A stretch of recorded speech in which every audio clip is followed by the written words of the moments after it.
This conference will now be recorded. Good evening, one and all. This is Rajesh.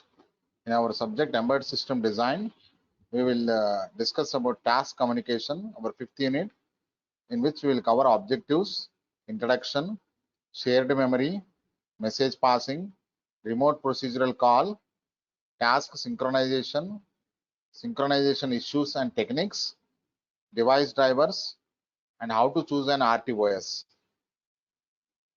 So these are the topics to be covered in task communication. So our textbook is Introduction to Embedded System by Shibu KV, and the reference book is Embedded System Architecture by Raj Kamal. So the objective is first you should understand what is an embedded system, then learn the concepts of shared memory and message passing, remote procedural call and sockets, task synchronization, task communication, issues and techniques, device drivers, how to choose an RTOS. So as you know, your embedded system is a unique system. It is a combination of an hardware and software doing a specific task. So there are various embedded system products available in all the areas and inevitable products available in all the areas. And these embedded systems are acting as reliable servants. Your embedded system is a unique system. It is an electromechanical system performing a specific function, and it is a combination of hardware and firmware. And these are some examples: our smartphone, traffic light controller, washing machine, metro rail, camera,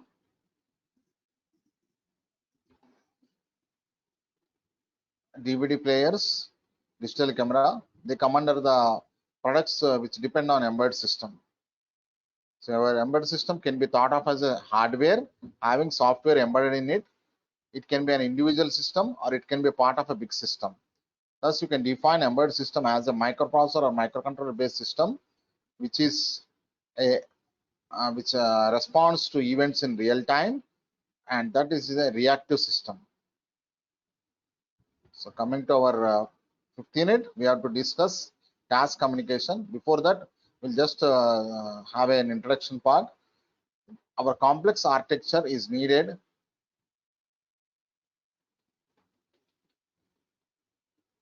for doing multiple task coordination and communication.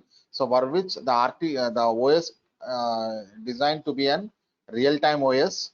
Desktop OS is a general purpose OS. It runs in a different address space, whereas OS and embedded software are integrated. They both run in the same address space, and our RTOS includes only service routines needed by the application. Example for general purpose OS is MS-DOS, Unix and Linux, whereas RTOS examples are VxWorks.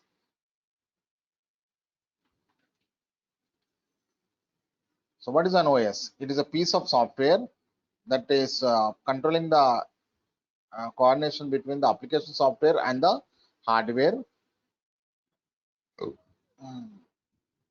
For an embedded system, other than general purpose, it is a real time. So it has to provide certain tools for task synchronization and memory management. So first, what is a task? A process or task is a program in execution. A process in execution.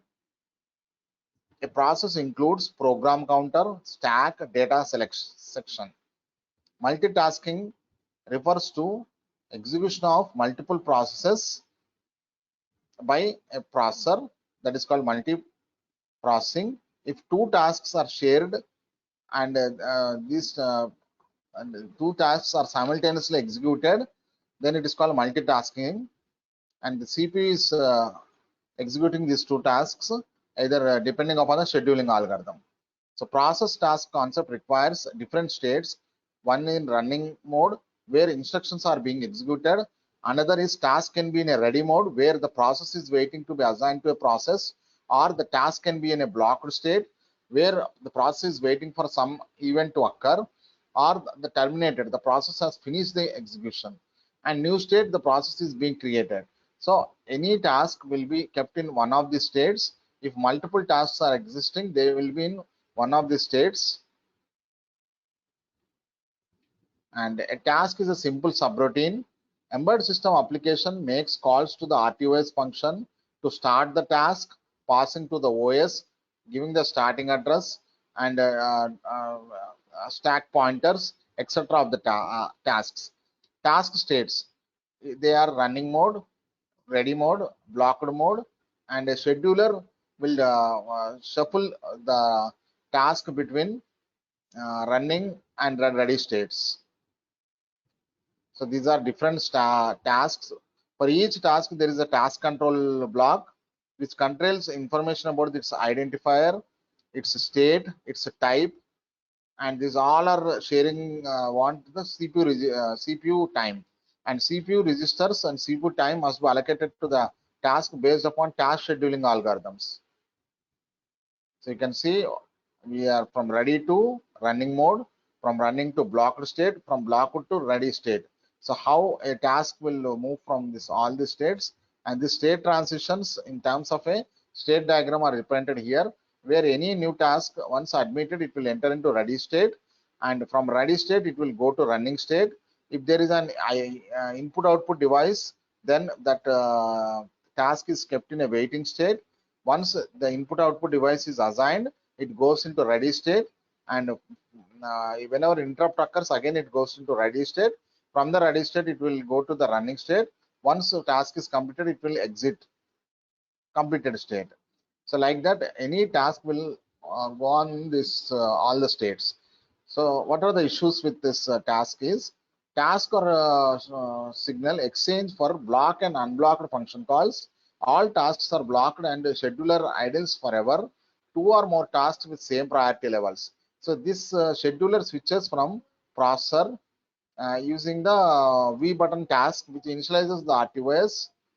And what is the task and data? Each task has its own context, not shared private registers. Shared data caused the shared data problem without solutions. So what is a semaphore? A semaphore is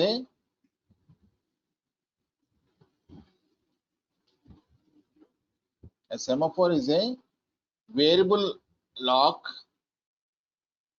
or flag used to control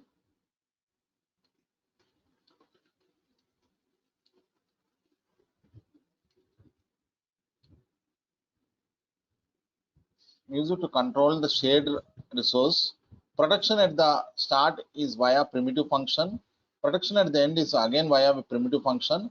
So for this simple semaphores, binary semaphores are adequate for shared data problems in RTOS. So these semaphores are used to control access to the shared resources to avoid shared data problems in RTOS. So as tasks are sharing the source, they need the control of the shared resource, and while sharing, they have to avoid that shared data problems will not occur in RTOS. So protection at the start is provided by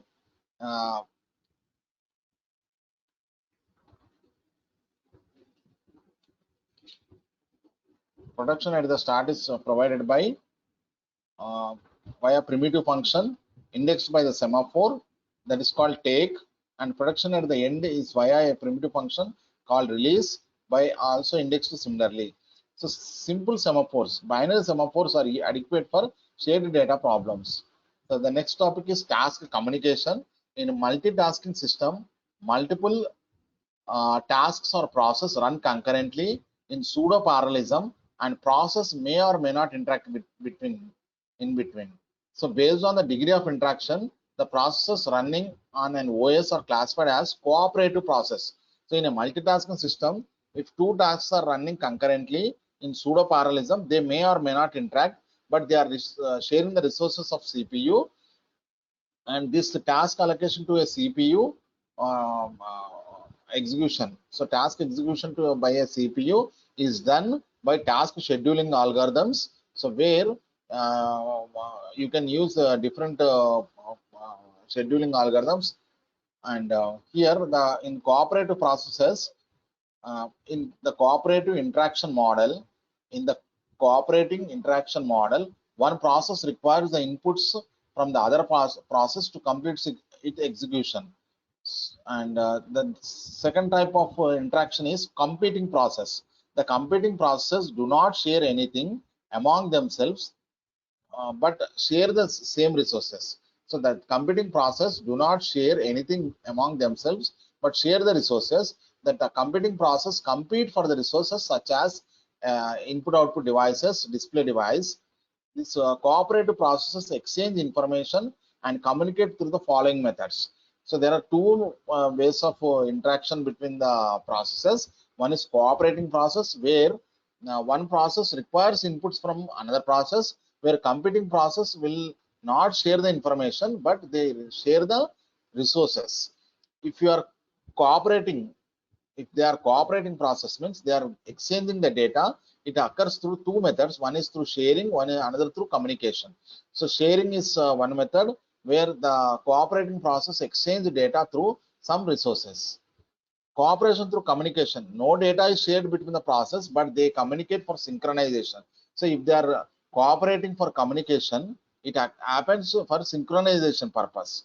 The mechanism through which this process communicate is known as inter-process communication or inter-task communication. This inter-process communication is a technique where two process or tasks communicate with each other. Inter-process communications is essential for process coordination and is adopted by various processes. So the concept called shared memory, where if two processes are utilizing a resource, they share the memory. In the memory, process one stores its data, process two stores its data. Whichever the data is required by commonly, that is kept in a shared memory. So processes share some area of the memory to communicate among them. Information to be communicated by the process is written to the shared memory area. Other processes which require this information can read the same from the shared memory area. It is similar to a notice board kept used by the companies in order to inform among the employees. The implementation of shared memory concept is kernel dependent. Different mechanisms are used for this. The first method for doing the shared memory is pipe function. So a pipe is a device used for inter-process communication. Pipe has the functions called create, connect, uh,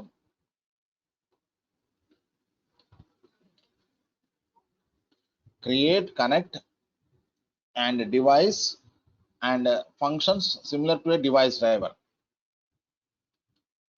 So create, connect, and delete. So a pipe is a device used for inter-process communication. A pipe has the functions create, connect, and delete. These functions are similar to a device driver, where once pipe is created, writing and reading a pipe is done. A message pipe, a device for inserting, writing, reading from that between two given connected tasks.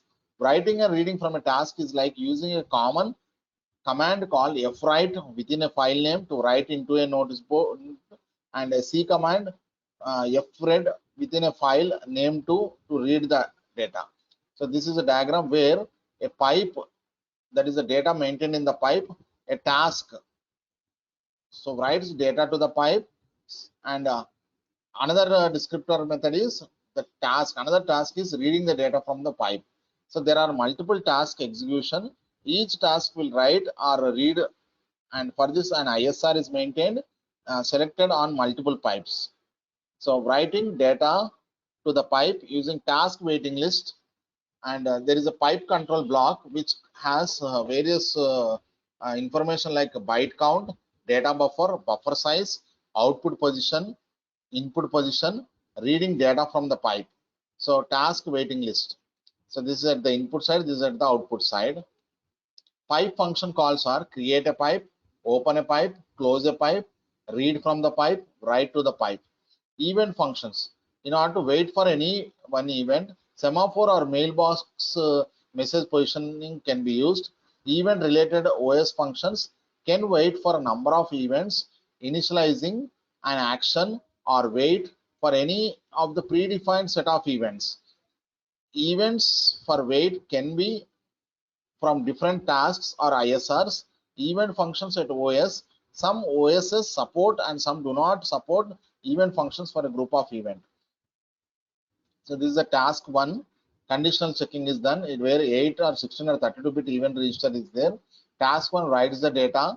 So this is an event where we are setting the event through an ISR. So checking the events, no wait, wait, and wait with timeout. So event register function calls, what they do is they create an event register, delete an event register, query a event register, set an event register, clear an event register. So each bit I of an event register can be used to obtain the event. A task can have an event register and other tasks set or clear bits in the event register. And the first method was pipe method. Next is signaling. What is signaling is one way for messaging is to use an OS function signal. It is provided in Unix, Linux, and several RTOS, where Unix, Linux operating systems use signals profusely and have one different types of signals for various events. A signal is a software equivalent of the flag at a register and sets on a hardware interrupt. Unless masked by a signal, the signal allows the execution of signal handling and allows the handler to run just as a hardware interrupt.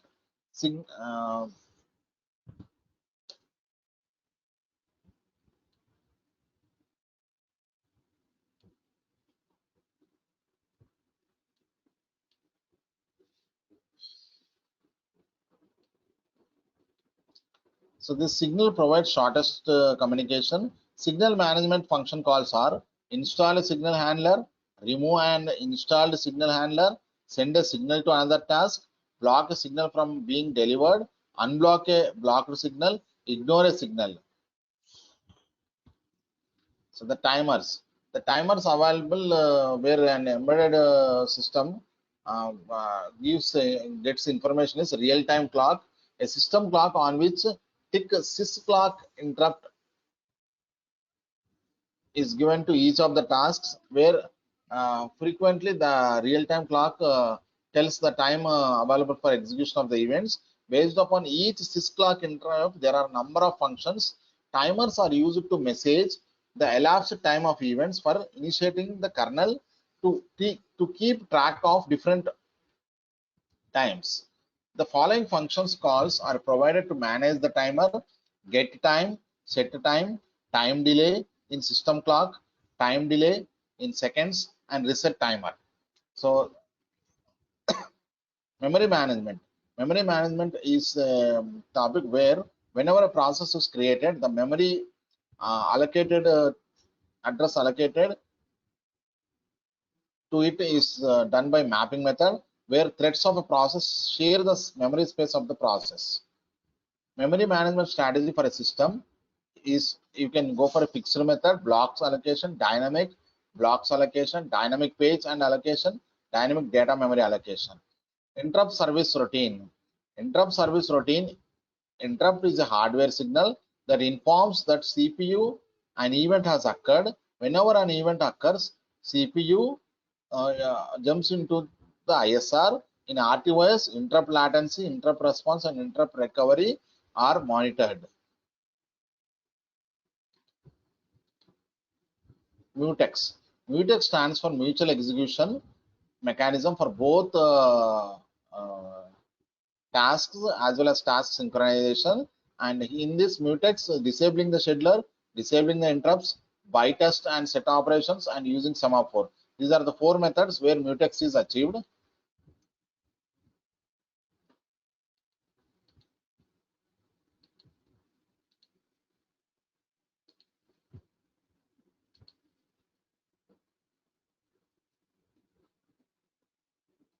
So message passing, message queue. 2 or more processes can exchange information and they can have access to a common system message queue. The sequence of processes placed via message passing onto a queue can be read by another process. Each message is given an identification or type, where type to select the process appropriate message. Process must share a common key in order to gain control access to the queue in the first place. Basic message passing IPC lets processors send and receive information.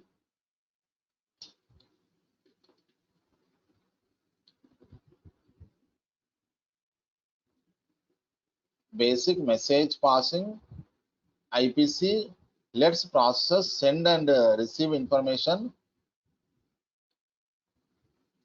Basic message passing IPC messaging lets processors send and receive messages, queue the messages for processing in an arbitrary order. Unlike the file byte stream data flow of pipes, each IPC message has an explicit length. Messages can be assigned a specific type. Because of this, a server process can direct message traffic between clients on its queue by using the client process. For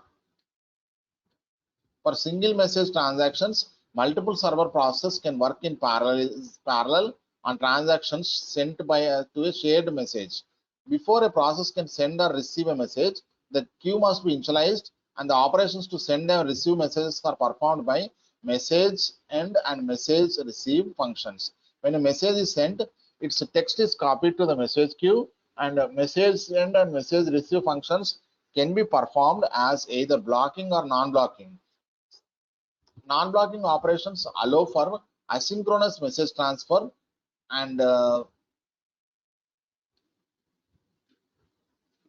process is not suspended as a result of sending a receiving message. In blocking or synchronous messaging passing, the sending process cannot continue until the message has been transferred or has been acknowledged by a process at the receiver. IPC signal and other mechanisms can be implemented in order for transfer. A blocked message operation remains suspended until the following three conditions occur. The call suspends, the process receives a signal, the queue is removed. So for initializing the message queue, this is the function msg get. It initializes a new message queue. It also returns the message queue ID of the queue corresponding to the key argument. The value passed as the MSG flag argument must be an octal integer. The following code illustrates the message get function. Hash include, these are the header files. This is the key. It is passing key to be passed to MSG get. Similarly, return value from the MSG get.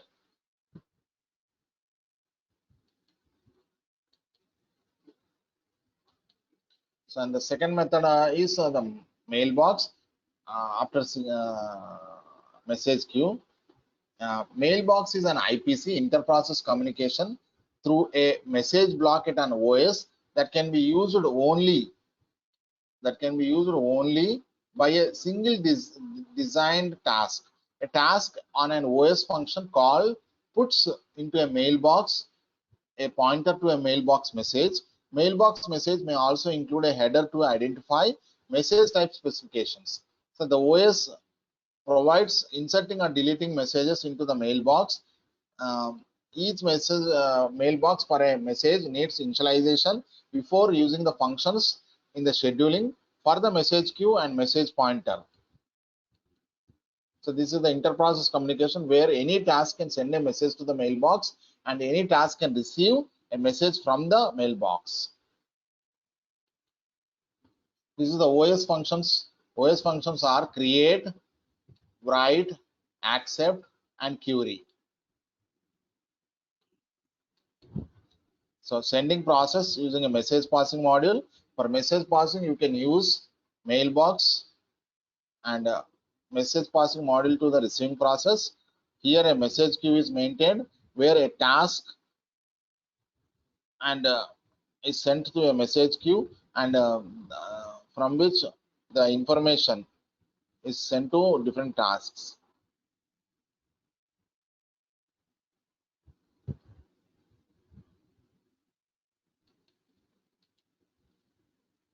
So the next topic is remote procedure call and sockets.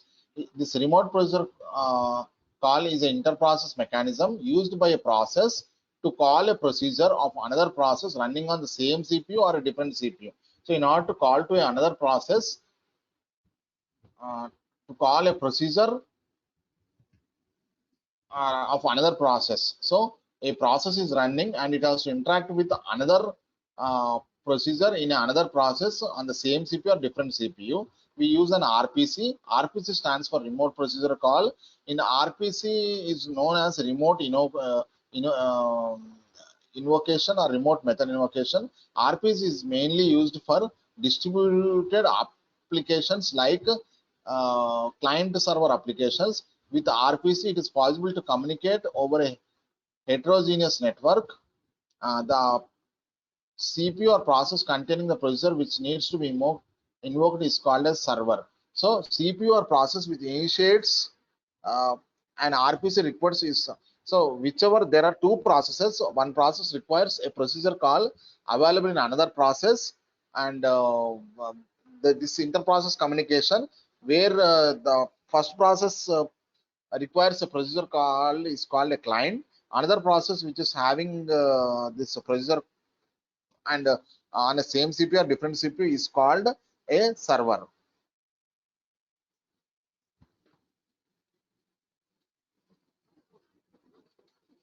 So this you can see the concept. Two processes are on two different CPU, and through a network TCP/IP or UDP over a socket they are connected, and process on different CPUs and processes on the same CPU. So sockets. So in order for these processes on same CPU or different CPU to communicate, so RPC, remote procedure call communication, takes place through sockets. A socket is a logical endpoint in a two-way communication link between two applications running on a network. So it is a logical endpoint in a two-way communication link between two applications running on a network. A port number is associated with each socket so that the network layer of the communication channel can deliver the data to the designated applications. Sockets are of different types, namely internet sockets, INET, Unix sockets. The INET sockets works on internet communication protocol, TCP/IP protocol, UDP, etc. These are the communication protocols used by INET sockets. INET sockets are again classified into stream sockets and datagram sockets. Stream sockets are connection oriented, and they use TCP to establish a reliable connection. So stream sockets are connection oriented and they use TCP to establish a reliable connection. On the other hand, datagram sockets rely on UDP for establishing a connection. The UDP connection is labeled when compared to the UDP connection is unreliable when compared to the TCP. The client server communication model uses a socket at the client side and the socket at the server side. A port number is assigned to both the sockets. The client should be aware of the port number associated with the socket. So here what is happening is this inter-process communication between two processes is occurring through a socket, and socket is a logical endpoint where two-way communication takes place, and the client side and server side they must identify the port number of the sockets, and in order to start the communication, client needs a connection request to the server at a specified port number, and they must be aware of the name of the server along with the port number. The servers always listens to the clients through port number on the network. Upon receiving a connection request from the client, based on the authentication, the server grants the connection request and a communication channel is established between client and server. The client uses the host name and the port number of the server for the request, and the server uses the client name and port number for sending the responses. So in this way, this remote procedure call and the socket is covered. So in this class we have studied that for our embedded systems task communication,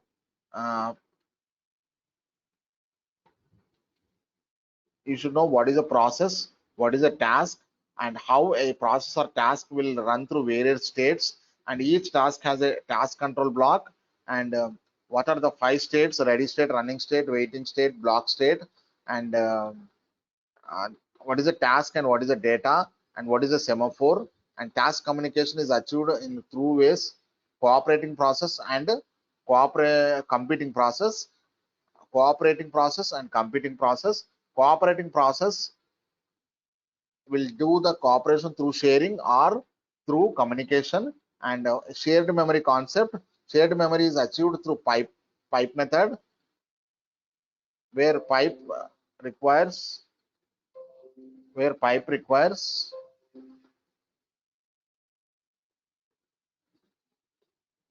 achieved through pipe, through signals, timers, and memory management.